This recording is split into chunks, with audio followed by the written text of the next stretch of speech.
Heya, it's Heya, and welcome back to another episode of Between the Cups. Today, our special guest is a longtime friend of mine. This, ladies and gentlemen, is True. Hi. True, would you like to introduce yourself a little bit? Sure. My name is True Swindler, and I am 25 years old. I'll be 26 here this month. I am been out as a lesbian for about a year now, and I am an Indigenous woman from Treaty 6 here in Sweetgrass First Nation, and my favorite color is green. Alright, and so as per usual, we are going to start with our first topic. And True, our first topic is, what do you think about pride, and what does pride mean to you? I think when I first hear the word pride, I think of resilience, because pride was started, as we all know, in Stonewall by two black trans queer women who fought for our rights and fought for our right to be ourselves, to be who we are. And so pride to me means being proud of who I am and proud of where we've come from, and while it's also, yes, pride is rainbows and colorful and happy, but it's also a time to remember those people who we lost years ago before we were able to be who we are, out and proud. So pride is just a time of remembrance and a time of celebration. That's a very beautiful way to put it. And so, going from that, I know during Pride Month there's a lot of coming outs and a lot of first times. So, for yourself, what was coming out like? Well, I always knew I was into girls since I was little, and I always thought I was maybe bisexual for the longest time, and I told my brother that I thought I was bi when we were 10 years old. Well, I was 10, and he didn't really care. He's like, okay, cool, fine, whatever. And then as I got older and, had a couple of relationships with men, I realized that, no, it's not my thing. Didn't like it. Nothing against them. It just wasn't for me. And then I first came out as gay to my friends. And then once I started feeling more accepted and not feeling like I needed to hide who I was, I finally had the courage to come out to my mom and then my family last year on, was it National Lesbian Visibility Day? It's like, why not? Let's do it. And I knew my mom would be okay with it. She always told us when we were little, I don't care if you're gay, straight, bisexual, whatever, if you're trans, as long as you're a good person, I don't care. I'm going to love you no matter what. And then I finally came out publicly, and I feel like I can be me now. And so with that, I know so far most people have a really good coming out during these interviews, and I'm very happy about that. But taking a note from that, what has affected you in the most in a negative way during your journey here as a member of the LGBTQ plus community? Well, I would probably say it's more personal rather than being a part of the community. It kind of intertwines a little bit. I think it's mostly just like the loneliness a little bit, because it's, especially being in this small community and being First Nations, I'm related to a lot of woman-loving women around here. The curse. Yeah. And also, there's just nobody here, and I don't really have a lot of history with dating or anything. And now that I'm getting older, I'm closer to 30 than I am 20. And, I'm not old, but I am getting older. And I see all my friends, they're getting married, getting engaged, having kids, being in long-term relationships. And then I'm like, it's just me. I'm like, the only one of the only single friends who I see on a regular basis. And sometimes it just gets a little lonely because I just want somebody to spend time with. And so dealing with that is an ongoing struggle, but for the most part, I'm okay. But, everybody has those days, to quote Hannah Montana. Yes, ma'am. They do. And so with that, I know something that has affected me a lot in a negative way were my own internalized phobias, especially my own internalized transphobia. And so I'm wondering if that has affected you in a similar way or any other way. Have you ever had to battle with an internalized phobia? Yes. I don't think I've been consciously aware of any kind of internalized homophobia, but I definitely have struggles with fat phobia, focus more on myself rather than an external phobia. That's part of just an ongoing body image issue that I'm dealing with. Growing up bullied really hasn't helped. And, I have suffered from like eating disorders when I was younger. But in this past year, especially with COVID hit, I took a lot of time to, have internal monologues and just talk with myself and try and deal with that inner fat phobia on myself and my body image issues. And so I told my youngest brother that while I wish, we all have those days where we wish we could be fat like when we thought we were fat. I'm not saying that there's anything wrong with being fat, because there is nothing wrong with that. But I am happier now being the weight that I am, with who I am, rather than who I was when I was, skinnier and had a bunch of, like, an eating disorder and other fat phobias that I really dragged myself down and let myself fall down this pit that just wasn't healthy. Okay, and so we're going to move from that because I have no opinion or topic on that. That's something I've never had to deal with before. And so I'm going to ask you about your own personal labels and what you think about labels and people who reject labels but are still part of the alphabet mafia here. Well, personally, I identify as a lesbian because for the longest time I was struggling with who I was. And, thought, do I like both genders? Do I like all genders? Or do I just like one gender? And I realized that, yes, I just like one gender. I like women. And while people might want to throw a label on me as like pansexual because I have no problems dating like a trans woman, but trans women are women. So Thank you. I love all women. But saying that, I do believe that those who don't like labels are definitely part of our community, because our community is inclusive and it was built on people who had nowhere else to go. So why should we push those who don't like labels out when back before we, at Stonewall, we fought to be who we are? Why should we put them in a position like that?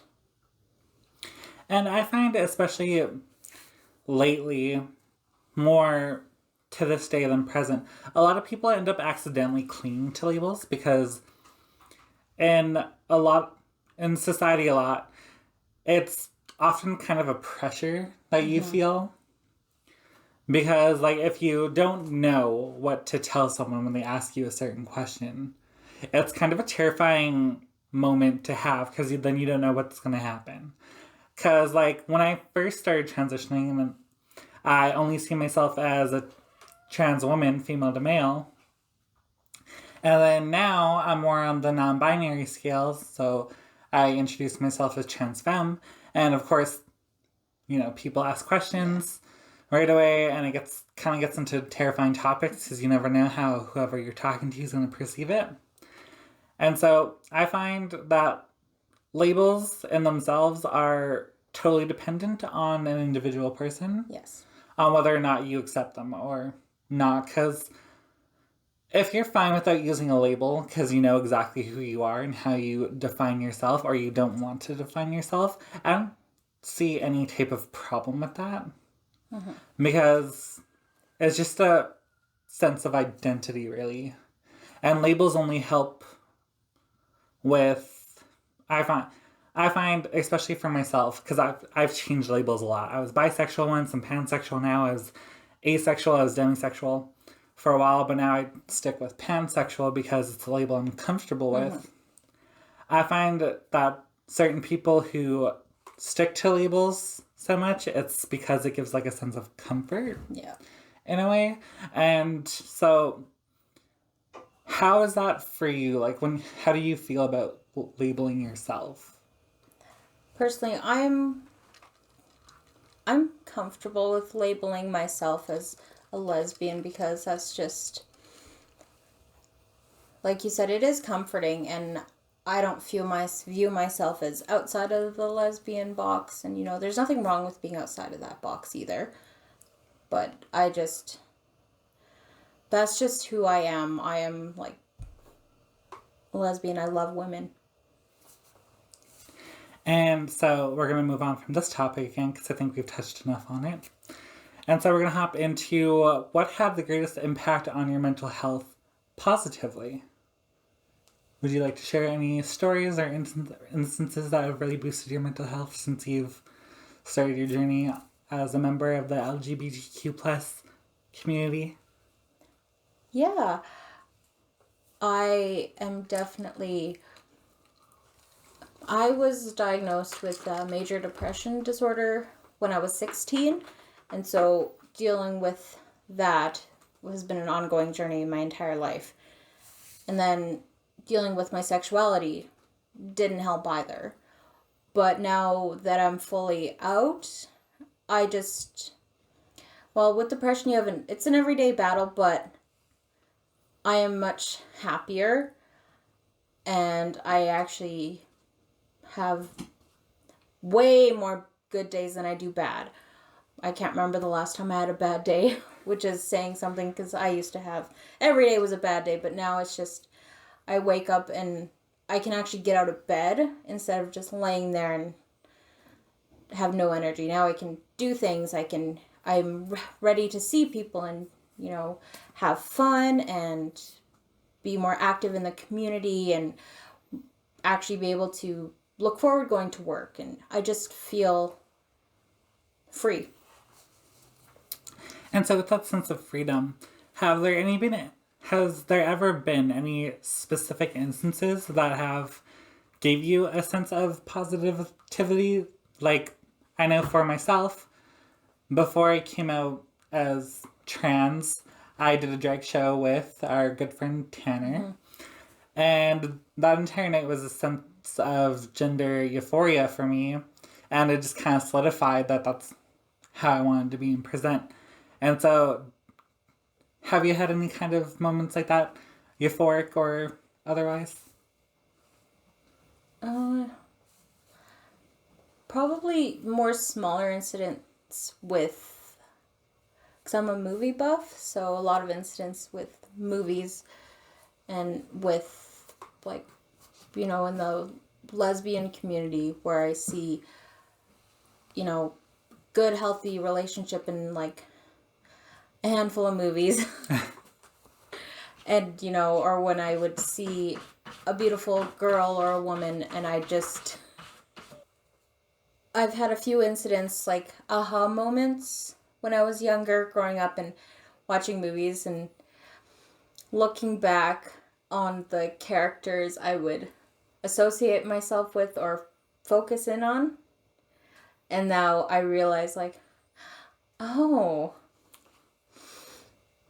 yeah, I'm gay. But I don't know if there was any face-to-face moments like that of, I don't know, clarity or things like that I can think of off the top of my head here. Okay, and so we're going to go from positive moments, and we're going to talk a little bit about self-love. Because I know for every single person, that journey is completely different, and not a single person has the same moments with self love. And so, for yourself, what were your struggles, and how do you feel about your own self love? Well, like I said throughout the evening here, I struggle with body image, and I grew up, being bullied for being different. Not just, being gay, but just because I'm different. I'm a weird person. I like weird things. I not like, Joe Schmo off the street. Growing up, I didn't really have a lot of friends. And so I had to learn how to be a friend. And I'm still on that journey of how to be a good friend. And I also, growing up dealing with people calling me fat and calling me short and weird and ugly. So the self-love journey has been long and difficult, but worth it for myself because it's taught me that I can handle a lot and I'm strong, and that there was never anything wrong with me looking back on it. So I can also help those kids who are struggling now and those who are doing the bullying now to let them know that what they're doing is not okay. They're doing does have impact on people that goes on throughout their entire lives. And so being able to help people and share my story and instances in my life also helps me, get stronger every day. And seeing, especially, and also I'm going to move on a little bit and say that ever since also joining TikTok, there is such a huge body positivity movement on there. There's a huge body positivity community. Every size is amazing. Every body is a beach body. And that's also helped me with how I am today. There's nothing wrong with having a little extra fluff.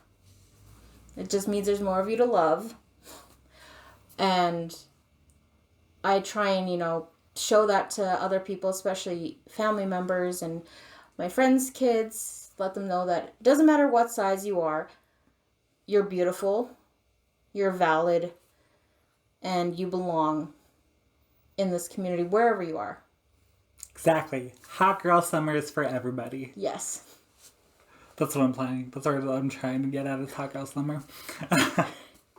And so for that, I think that's a lovely place to end the interview. And so I would like to thank you for joining us today, my dear True. I would like to thank you for sharing a cup with me. Yes. And so I'm going to hand you the mic one last time just to give yourself a little moment to either plug your social medias or finish up with any last things you have to say.